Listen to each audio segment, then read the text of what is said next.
Hello students, welcome to DNT English classes. Well, today's video is about our class 10 CBSE first flight literature book, and we are doing today the first poem, that is Dust of Snow by Robert Frost. Well, इस poem के हम लोग theme को समझेंगे, इस poem से क्या message निकल कर आ रहा है हमारे लिए वो समझेंगे, इस पोएम के first of all literal meaning and then deeper meaning of course हम लोग समझेंगे. उसके बाद इस पोएम का क्या लिटरेरी डिवाइसेस यूज्ड है, पोएटिक डिवाइसेस यूज है, उस डिवाइस के बारे में बात करेंगे. एंड देन ऑफ कोर्स क्योंकि ये पोएम रॉबर्ट फ्रॉस्ट का बहुत फेमस पोएम होता है, इनके बहुत ज़्यादा हमारे ऊपर में इफेक्ट होता है, इसलिए हम लोग इसको डिफरेंट क्लासेस में पढ़ते हैं. So definitely we are going to look into the poem very carefully.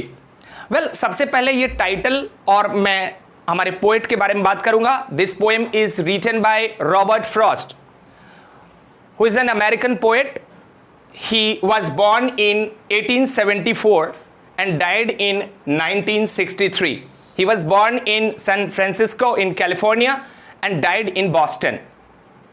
Well, हमारे रॉबर्ट फ्रॉस्ट वो ही is a great lover of nature because his most of the poem is about nature and he is very famous to bring the theme of social problems, common man's problem, the problems which we every day face in to his poem. So metaphorically his poems are very important and dust of Snow is one of the smallest poem because this poem has only two stanzas. इसमें सिर्फ दो ही stanzas है. तो इस poem का title है dust of snow. Dust of snow से क्या पता चलता है, ये नेचर को रिवील करता है.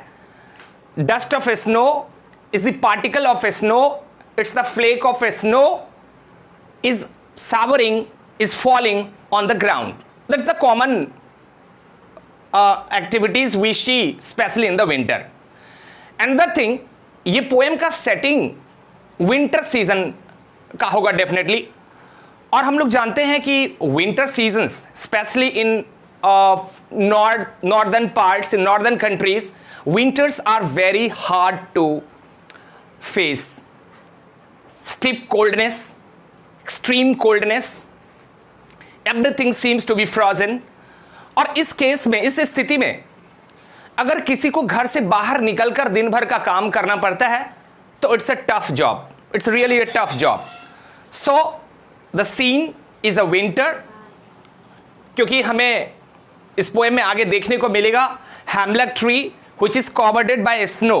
एक हैमलक ट्री है जो पूरे बर्फ से भरा हुआ है. तो of course it is a winter season, it's a common. Well, इस पोएम में हम लोग क्या पढ़ने जा रहे हैं, what is we are going to learn from this poem. इस पोएम में हम लोग देखते हैं क्या कि एक बहुत इंपॉर्टेंट मैसेज है आज के लोगों के लिए इस दुनिया में. As we know that our life is not the bed of roses, it is full of difficulties. It is very natural to face hardships, challenges, obstacles which comes on our way, and it is natural to face the many hazards which comes our way. और हमें मालूम है कि life है तो problems हैं, और इस प्रॉब्लम्स को हमें फेस करना होता है, या हम खुशी से करें या फिर दुखी होकर करें. वी हैव नो चॉइसेस, हमारे पास चॉइस नहीं होता है, और somehow or anyhow we have to face the situation, we have to face that moment. Now it depends कि in adverse scenario, बुरे समय में, in bad times, how do we recollect our strength for doing anything. जब हम completely hopeless हो जाते हैं, when we are completely helpless, जब हम अपने आप को बहुत ही मजबूर पाते हैं, जब हम अपने आप को बहुत ही दुखी पाते हैं, when we find ourselves in complete sadness, जहां पर हमें कुछ भी सपोर्टिव नहीं लगता है, ऐसे लगता है कि everything has become your enemy, nothing comes in favour of you, it is natural. इस समय हम दुखी हो जाते हैं, और इस पोएम में जो हमारे पोएट के मूड है वो काफ़ी डिप्रेशन में है, हमारे कभी काफ़ी स्ट्रेस में है। अब यहाँ पर इस बात की कोई चर्चा नहीं है कि वो क्या चीज़ का स्ट्रेस है, बिकॉज लाइफ के अंदर बहुत स्ट्रेस हो सकते हैं। किसको क्या चीज़ का स्ट्रेस है, बहुत चीज़ों का प्रॉब्लम्स हमारे लाइफ में होता है, हमारे माइंड के अंदर में बहुत सारे थॉट प्रोसेस चलते रहते हैं, और एक एक को एक एक करके हमें उसको इनकाउंटर करना होता है। वेल, इस पोएम से हमें मैसेज मिलेगा कि बैड टाइम्स में कैसे हम अपने आप को रिजिड रहेंगे, किस तरह से हम अपनी एनर्जी को गेन करेंगे, इंथुसियाज्म को गेन करेंगे, और फिर अपने आप को उस परिस्थिति से फेस करने के लिए रेडी करेंगे। That is the important message which is coming out from this poem. Well, इस पोएम में जैसे कि हमने देखा कि this poem starts with the way a crow shook down on me, the dust of snow from a hemlock tree. Well, यहां पर हमने देखा कि फर्स्ट स्टेजा में कवि के द्वारा दो अनयूजुअल चीज नेचर का, जैसे कि एक crow, as we know about the crow, crow is black in color and therefore not light. The crow has the harshest, the cacophony sound, which is always unpleasant to listen. Or most important about the crow, that the crow is the symbol of death. It's the symbol of, sadness. जब कोई अशुभ घड़ी होता है तो उस समय कौवा का आना एक स्वाभाविक चीज हो जाता है। So it is not at all an important thing, it's completely unimportant, which we normally don't associate with, because the crow is not at all associated with any goodness. इसको अच्छाई से कोई लेना देना नहीं है। फिर हमारे कवि ने इस कौवा को क्यों लिया इसमें? Because as we know, crow is the ugliest of all the birds, सबसे अगली। Another example he has taken, another instance, that is a hemlock tree. Well, hemlock tree is normally a tall tree which has white flowers in it. उसके छोटे छोटे उजले फूल होते हैं, and ये hemlock tree is the symbol of poison. This hemlock tree used to be poisonous. तो हमें क्या देखने मिलता है कि ये crow and ये hemlock tree are the two unimportant things, unusual things, which has nothing to do with us. We never have any association with those things. तो इस चीज को कभी यहां पर इसलिए ले आए हैं क्योंकि इस नेगेटिविटी से, इस नेगेटिव चीज से वो अपने मूड को मैच कर रहे हैं। इस सीन से पता चलता है कि कभी डिस्पेयर में है, he is in sorrow, he is in depression. और डिप्रेशन बहुत चीज का हो सकता है, किसी भी चीज के हो सकता है, इंसान का अलग अलग डिप्रेशन होता है। हम कब किस चीज से दुखी हो जाते हैं, we don't have any idea about that. हर एक छोटा छोटा चीज हमें दुखी कर देता है, हर एक जो हमारा डिजायर है उससे हम दुखी हो जाते हैं, तो it is common to be sad. अब एक बात तो हम जानते हैं कि happiness and sorrow they always move, go side by side. If somebody is unhappy now, he will be happy after some time. If somebody is happy now, he will be unhappy after some time. So this is a natural, it has to be in this way only. तो हमारा first stanza बताता है that all unauspicious things which we don't consider a good luck for us, bad luck मानते हैं इस crow को और इस पॉइजनस ट्री को, हेमलॉक को। अब यहां पर हेमलॉक ट्री एक हर्ब है, एक प्लांट, एक प्रॉपर ट्री नहीं है, एक हर्ब है। और इस हर्ब को, इस प्लांट को हम निगेटिव चीजों से कभी तुलना कर रहे हैं। फिर यहां पर इन दोनों चीजों को बताने का मतलब आगे हमें स्पष्ट मिल रहा है कि why poet has taken these two things, the negative things in his first stanza, hemlock tree and this crow. अब हम देखेंगे क्या कभी इस दो जो नेचर की चीज, जो हमने बर्ड को देखा या हेमलॉक को, ट्री को देखा, इसके कारण ये जो इनसिग्निफिकेंट चीज है, जिसकी कोई महत्व नहीं है हमारे लिए, अनइम्पॉर्टेंट चीज है, जिसको कि हम बैड ओमेन मानते हैं, जिसको कि हम बुरा मानते हैं, अनऑस्पिशियस मानते हैं, उस चीज का भी हमारे लाइफ में बहुत बड़ा प्रभाव होता है। जिस चीज को हम गलत मानते हैं, ये एक हमारा माइंडसेट है बहुत सारी चीजों को लेकर।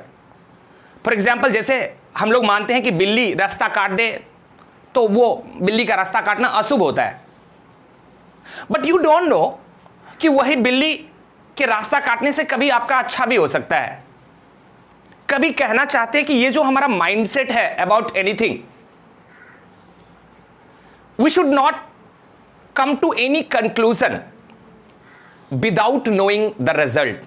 अब ये एक प्री कॉन्सेप्ट आइडिया है, पहले से आइडिया है दिमाग में किसी चीज को लेकर कि ये बुरा होता है।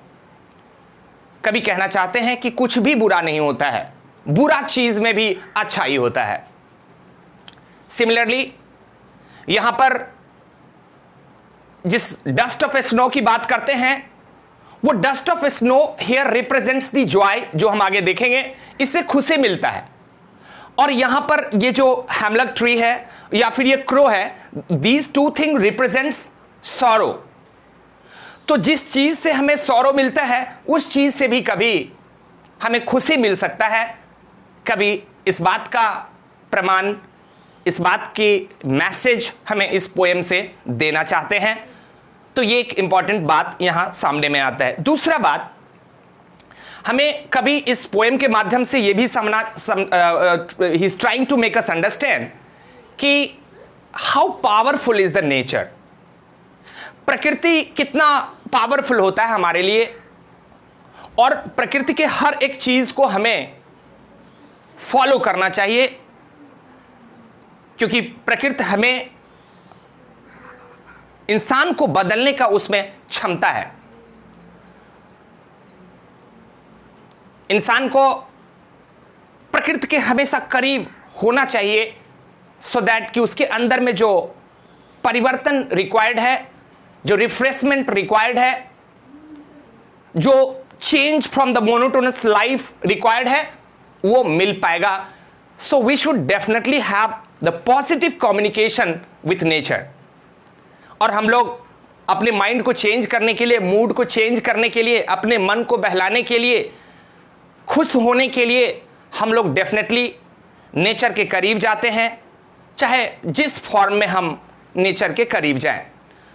Well, coming to the first stanza, the way a crow shook down on मी।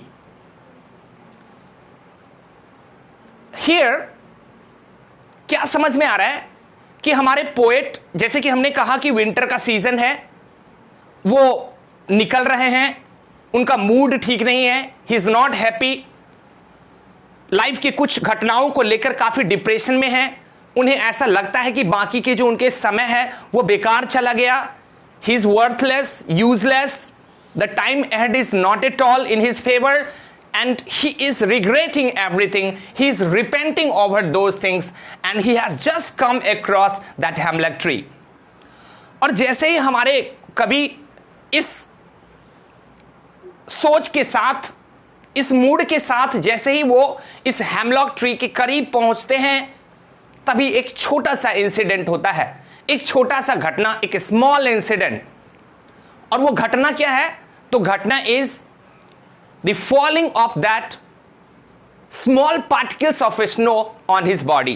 जैसे कि इस लाइन में देखते हैं, the way a crow shook down on me the dust of snow. जिस तरह से इस कौवा ने उस पेड़ पर आकर के इनके ऊपर में वो जो बर्फ का डस्ट है, वो जो पार्टिकल्स है, स्नो पार्टिकल्स, उसको गिराया। और फिर गिराने के बाद क्या होता है? तो कहते हैं, has given my heart, has given my heart a change of mood. इस सेकेंड स्टेंजा में पता चलता है कि हमारे कवि का जो मूड है, जिस तरह से हमने जो नेगेटिव चीजों को फर्स्ट स्टेंजा में देखा, उससे यह पता चला कि वो सैड मूड में थे, लाइफ की किसी भी प्रॉब्लम्स को लेकर वो दुखी होंगे। लेकिन एक छोटा सा घटना, small incidents, normally we don't give value to those small things. एक छोटा सा घटना इस बर्फ का कौवे के द्वारा और उस हैमलॉक ट्री के द्वारा उनके ऊपर में गिरना एक बहुत बड़ा डिफरेंस लाता है। It brings a big change of mood. Mood कैसे? What is mood? Mood is the way of thinking. अभी आप कभी कैसे थे मूड में? तो दुखी थे, बहुत बड़ी चिंता था, आगे एकदम होपलेस थे, हेल्पलेस थे, उनके पास कोई एनर्जी नहीं बचा हुआ था कि आगे की काम वो कर पाते, आगे के दिन को बढ़िया कर पाते, आगे के लाइफ को बढ़िया कर पाते, हताश और निराश थे। ये बहुत कॉमन है हमारे लाइफ में भी, that sometimes we become helpless and hopeless. Obviously we become, हो जाते हैं। बट देन कैसे हम वहां से उबरते हैं? How to overcome from those depression and stress? कैसे? हमारे कवि यहां पर क्या कहते हैं कि जिस चीज को आप कभी वैल्यू नहीं करते हैं, या जिस चीज को लेकर आपके दिल में बहुत बुरा ख्याल रहता है, एक बैड कॉन्सेप्शन है, which you consider a bad women for you, आप जिसको अनस्पीशियस मानते हैं, अनइम्पॉर्टेंट मानते हैं, वो भी कभी कभी आपके लिए कुछ अच्छा कर जाता है। जैसे कि यहां पर हैमलॉक ट्री और इस क्रो के द्वारा वो बर्फ का गिराना उनके बॉडी पर, ये एक अच्छाई है। नाउ ये falling of dust particles on his body, our poet Robert Frost appreciates the nature and here appreciates this small event, small action which is done by crow and this hemlock tree। तो यहां पर ये इसकी प्रशंसा करते हैं प्रकृति का, कि ये प्रकृति ही है, ये बर्फ ही है जिसके कारण मेरा माइंड चेंज हुआ। अब यहां पर फॉलिंग ऑफ स्नो को आप थोड़ा सा आप ऐसे समझ सकते हैं कि वो एक ही represents Joy from the falling of snow. अब इंसान को खुशी किस चीज में मिलता है? डिपेंड्स।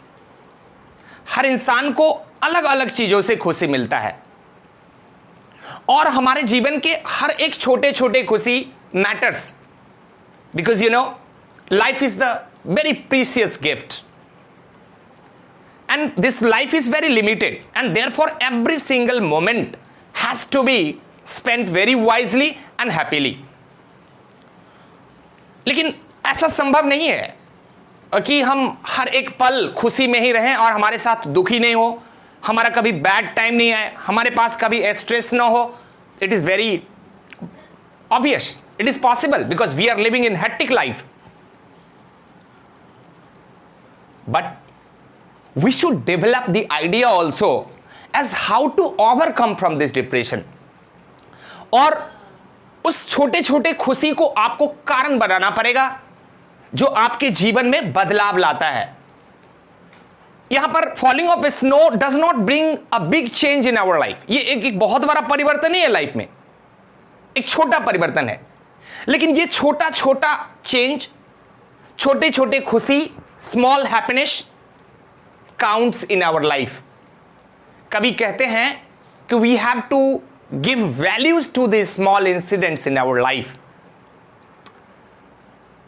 आपको उस चीज को वैल्यू करना होगा जिस चीज से आपको छोटे छोटे खुशी मिलता है।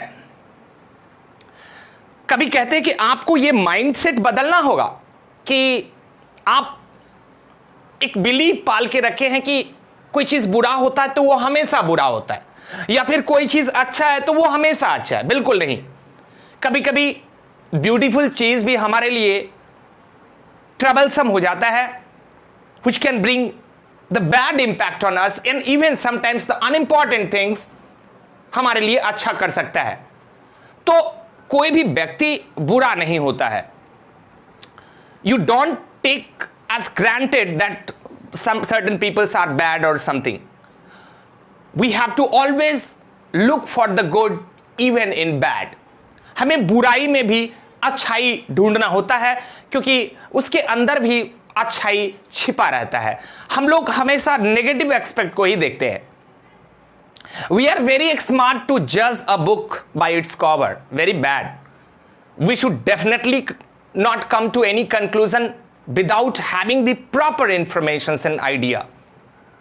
We come to the conclusions very incorrect sometimes. तो वो गलत डिसीजंस किसी चीज के प्रति कर लेना ये बुरा है. बिल्ली का रास्ता काट देना, ऐसा हमेशा आप you can't take it always granted कि ऐसा ही होता है. हमारे समाज के अंदर बहुत सारे इस तरह की ऑनस्पीशियस चीज है which we consider bad luck. तो उसको भी हमें पॉजिटिवली देखना होगा कि how it can bring a big change to us. Has given my heart a change of mood and saved some part of a day I had rued. Now a change of mood, जैसे कि हमने कहा कि unhappy से happy कर देना. अभी जो इनका दिन बर्बाद जा रहा था, अब इनके पास अचानक ये अलर्ट हो गए हैं, इनके अंदर अवेयरनेस हो गया है, जाग गए हैं.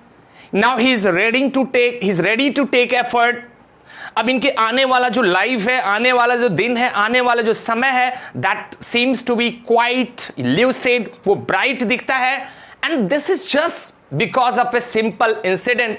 और ये एक स्मॉल इंसिडेंट उस बर्फ का गिरना के कारण होता है. सो यहां पर हमें पता चल रहा है कि स्मॉल इंसिडेंट जो होता है, ये छोटी घटना, उसके कितने बड़े, how larger importance and the worth and the value it has for us. और इन्होंने कहा कि ये जो घटना होने के बाद क्या हुआ, तो उन्होंने जैसे कि वो जाग गए, तैयार हो गए, ऊर्जा का संचार हो गया उनके अंदर में, और वो कहते हैं and saved some part of a day I had duet.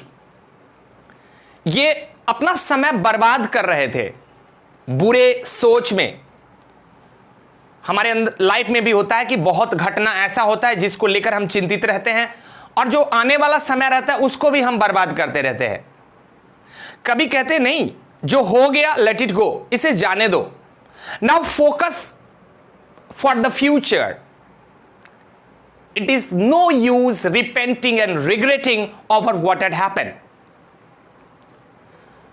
न पास्ट को लेके बहुत ज्यादा चिंता करना चाहिए और ना ही फ्यूचर को लेके बहुत ज्यादा भी चिंता करना चाहिए. क्योंकि अगर आप बहुत ज्यादा फ्यूचरिस्टिक हो जाते हैं, एम्बिशियस हो जाते हैं, वो भी खराब है. आप अगर पास्ट में कुछ घटनाएं ऐसा घटा जो आपके हित में नहीं था, आपके फेवर में नहीं था, अगर हम उसको लेकर रिपेंट करते हैं, that is also the wastage of time.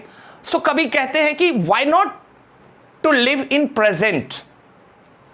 अगर आप अपने प्रेजेंट टाइम को एक्टिवली, हैप्पीली अगर लीड करते हैं, तो this is the real way of leading your life. यही जीवन जीने का सही तरीका हो सकता है.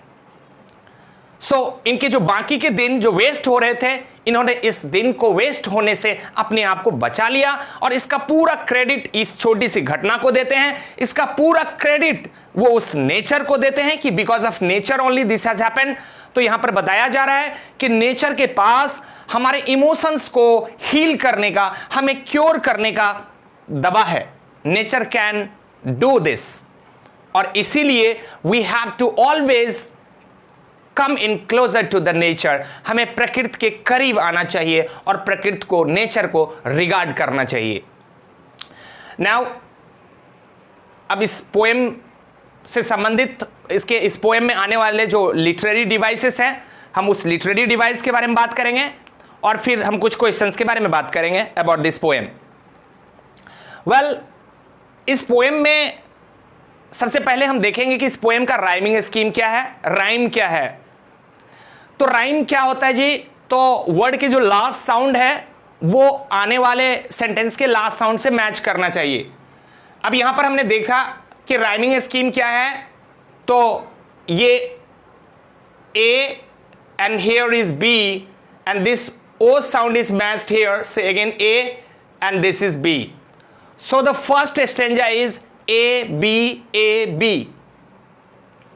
This crow is rhyming with snow, and this me is rhyming with tree. So rhyming is here A, B, A, B. First stanza. Coming to the second stanza, दूसरे stanza की rhyming हम देखते हैं कि ये heart, ta sound is coming, and mood is not rhyming. So heart rhyming with part and mood rhyming with rude. So C, D, C, D. In second stanza हमारा rhyming है C, D, C, D. हमने देखा कि कैसे rhyming हुआ है, किसके किससे.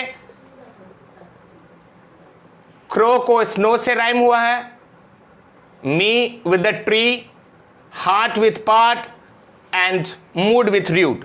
सो A B and C D is the rhyming scheme. Well, उसके बाद सेकेंड हमारा जो लिटरेरी डिवाइसेस यूज्ड है, that is alliteration. What is alliteration? इस पोएम में हम लोग कुछ फिगर ऑफ स्पीच, भाषा के अलंकार को देखेंगे जो साउंड से संबंधित है. जैसे कि अभी एक लिटरेरी डिवाइस हम देखने वाले हैं, alliteration. What is alliteration? Alliteration is the repetition of consonant sound. See, the occurrence of same letter, the occurrence of same letter at the beginning of closely connected words in a sentence और in a line. क्या मतलब हुआ? Alliteration किसे कहते हैं? तो alliteration कहते हैं occurrence of the same letter.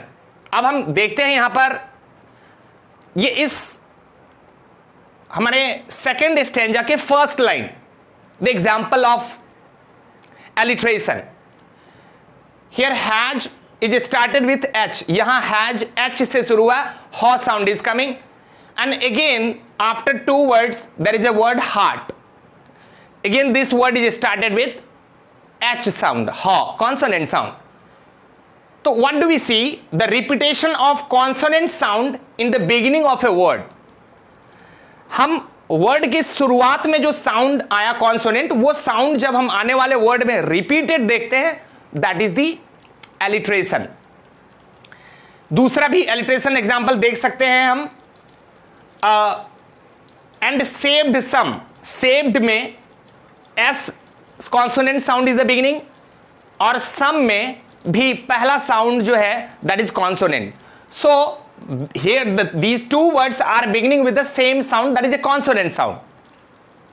तो जब कॉन्सोनेंट साउंड बार बार अकर करता है in the beginning of a word in a line, जिसको हम एलिट्रेशन कहते हैं. तो एलिट्रेशन का इस पोएम में दो example, here has and heart, this line H H, and here saved some part, here ss. consonant sound word के starting में जो आया है वो आगे repeat हो रहा है, that is called alliteration.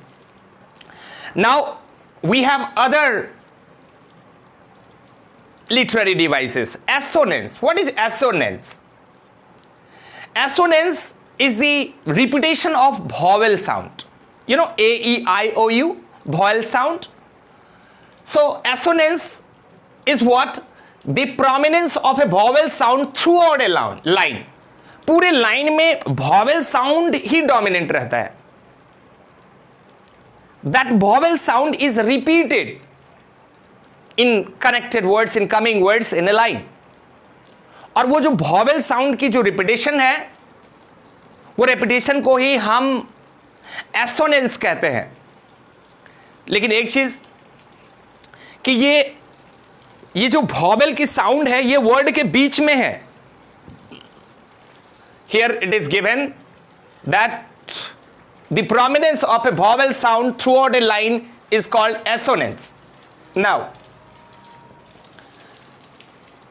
जबकि इसके एग्जाम्पल हमने क्या देखा? Look down on me. Here o o o o, this vowel sound is repeated, and therefore it is assonance, means the repetition of vowel sound in a line.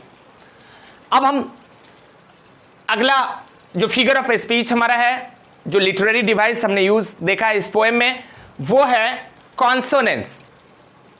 What is consonance? Very simple, consonance is the repetition, of the same sound, repetition of the same consonant sound. ये consonant sound की repetitions जो है, that is called consonance. consonance से पता चलता है consonant, लेकिन यहां पर एक catch है, that the repetition of the same consonant sound within and at the end of words, within and at the end of words. हम इसके एग्जाम्पल को देखते हैं. हमारा लास्ट लाइन है of a day I had rued. Here we can see in the last line, day, da, had, da, rude, da. This D sound is a consonant sound which is repeated 3 times in a sentence. एक चीज हमने देखा कि यहां per day में starting sound है consonant का, but had और रूड में ये लास्ट में चला गया. तो कभी भी कॉन्सोनेंट का साउंड जब शुरू में या लास्ट में रिपीट हो तो that is consonance, and last line is the example of consonance. And O vowel sound repetition is assonance. और कॉन्सोनेंट साउंड जब वर्ड के स्टार्टिंग में हो और वो आने वाले वर्ड में रिपीट हो रहा हो तो दैट इज एलिट्रेशन. वेल, अब एक और हम पोएटिक डिवाइस के बारे में पढ़ने वाले हैं. वो क्या होता है? That is enjambment. What is enjambment? Enjambment is the continuation of line, the continuations of idea to the next line without having any kind of punctuation marks. देखिए, what is enjambment? When the same sentence continues to the next line without punctuation marks, it is called enjambment. Well, जैसे कि हमें first stanza में देखने को मिल रहा है, sentence start हुआ है द से और यहां खत्म हो रहा है, लाइन मूव कर रहा है, बट कहीं पर फर्स्ट स्टेंजा में भी कोई pause, comma, hyphen, semicolon, full stop, question mark, no sort of punctuation is used. Similarly हम सेकेंड स्टेंजा में भी देखते हैं कि किसी भी तरह के पंक्चुएशन का नहीं यूज हुआ. Sentence started with here has H and end with rude here. And this is a example, this poem is the example of single sentence poem. ये पूरा एक ही लाइन है क्योंकि एक ही बार फुल स्टॉप आया है. And this is the example of enjambment, जहां पर लाइन मूव कर जाता है, आइडिया मूव हो जाता है, बट वहां पर फुल स्टॉप नहीं होता है. ये इसलिए नहीं होता है क्योंकि वो एक आइडिया दूसरे से रिलेटेड होता है और इसलिए कोई पंक्चुएशन मार्क्स नहीं दिया जाता है. तो हमने इस पोएम का राइमिंग स्कीम देखा, ए बी सी डी. उसके बाद इस पोएम में हमने एलिट्रेशन देखा, जो किसी भी लाइन में पहले वर्ड के जो कॉन्सोनेंट लेटर का जो रिपीट होना होता है, जैसे हमने सेम देखा, जैसे हमने हैज हार्ट देखा. इसके बाद हमने एसोनेंस देखा, जिसमें वॉवेल साउंड को रिपीट किया गया है लाइन में बार बार, जिसे सुक डॉन ऑन मी, इसमें सुक में ओ, देन डॉन में, देन ऑन में we have O sound, that is a vowel sound repeated, तो वो एसोनेंस था. उसके बाद हमने कॉन्सोनेंस देखा. कॉन्सोनेंस में क्या देखा कि कॉन्सोनेंट साउंड जो है वो वर्ड के या तो शुरू में या लास्ट में कहीं भी हो, वो लेटर कॉन्सोनेंट के रिपीट हो रहा है कनेक्टेड वर्ड्स या फिर कमिंग वर्ड्स में इन ए लाइन, तो वो कॉन्सोनेंट के रिपीटेशंस को आपने कॉन्सोनेंस कहा. उसके बाद हमने इस पोएम के इंजाबमेंट को देखा. इंजाबमेंट में हमने देखा क्या कि लाइन कंटिन्यू हो रहा है बट उसमें कोई पंक्चुएशन मार्क्स को फॉलो नहीं किया गया है, and therefore this is the example of enjambment. और इस पोएम में दोनों ही स्टेंजास हमारा एग्जांपल ऑफ इंजाबमेंट है. तो this is all about the literary devices in this poem. हमने इस पोएम के लिटरेरी मीनिंग को समझा, लाइन बाय लाइन समझा कि किस तरह से क्रो और हेमलॉक ट्री जो अनइम्पॉर्टेंट रहते हुए भी हमारे कवि को हैप्पी कर देता है, हमने ये सीखा कि किस तरह से जीवन के एक छोटा छोटा पल जो खुशी का होता है वो हमारे लिए बहुत बड़ा बदलाव ला सकता है। हमने इस पोएम में सीखा कि किस तरह से नेचर हमारे लिए बहुत ही लाभदायक होता है और नेचर हमें जिस रूप में मिले हमें स्वीकार करना चाहिए, उसके साथ हमें किसी तरह की कोई बदलाव नहीं करना चाहिए, क्योंकि नेचर हमें बहुत कुछ कर सकता है। वो हमारे इमोशंस को चेंज कर सकता है, हम जब दुखी होते हैं तो वो हमें खुश कर सकता है। हमें इस चीज़ को भी यहाँ पर मैसेज दिया गया है कवि के द्वारा। और कवि हमें कहना चाहते हैं कि लाइफ के अंदर में आप ये नॉर्मल है कि आप कभी दुखी हो जाते हैं, स्ट्रेस में आ जाते हैं, अनहैप्पी हो जाते हैं, क्योंकि life is not the bed of roses. पर करना क्या होता है कि हमें उसी चीज़ को लेकर दिन भर या फिर जीवन भर नहीं रहना होता है। लाइफ में बहुत सारी चीज़ें हैं जिसको हमें एंजॉय करना होता है, because life is the precious gift. और वो यहाँ कहना चाहते हैं कि यू मेक अ रीज़न, आप इस लाइफ को जीने का या फिर कुछ करने के लिए you find the reason and you don't know कि कौन से छोटी छोटी घटना से आपको वो सारा चीज़ वो जो हैप्पीनेस है वो आपको मिल सकता है और आपके अंदर में फिर से जीने का या फिर कुछ करने का खास आपके मन को बना सकता है। वो नेचर होता है, तो हमें बिल्कुल नेचर के करीब होना चाहिए। ये बहुत इंपॉर्टेंट मैसेज यहां से आया। और एक और मैसेज जो हम यहां पर इस पोएम में समझे हैं, जिन्होंने ये क्रो और ये हेमलॉक ट्री का एग्जाम्पल लेकर उन्होंने समझाया है। तो इस पोएम में जो ये क्रो और ये हेमलॉक ट्री है उसको वो they are not mere a tree and वो कुछ और है, वो कवि की कल्पना है कि वो कोई बुरा चीज हो सकता है, वो व्यक्ति हो सकता है, वो हमारे बैड थॉट हो सकते हैं जिसको कि हम मानते हैं कि ये हमारे लिए हमेशा बुरा करेगा।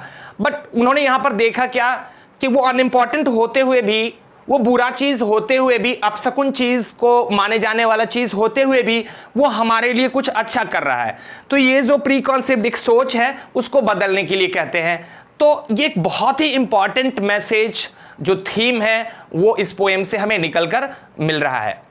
वेल, आई होप कि आपको एक्सप्लेनेशन इस पोएम का समझ में आया होगा, आप एक एक लिटरेरी डिवाइस को समझे होंगे एंड ओवरऑल दोनों ही लिटरेरी मीनिंग और इसका जो मेटाफोरिक मीनिंग, जो डीपर मीनिंग है वो भी आप कभी के समझ पाए होंगे। और ये बहुत ही प्रैक्टिकल चीज़ हम देखते हैं हमारे लाइफ के अंदर में, ये हम इसको अपने आप से रिलेट कर पाते हैं।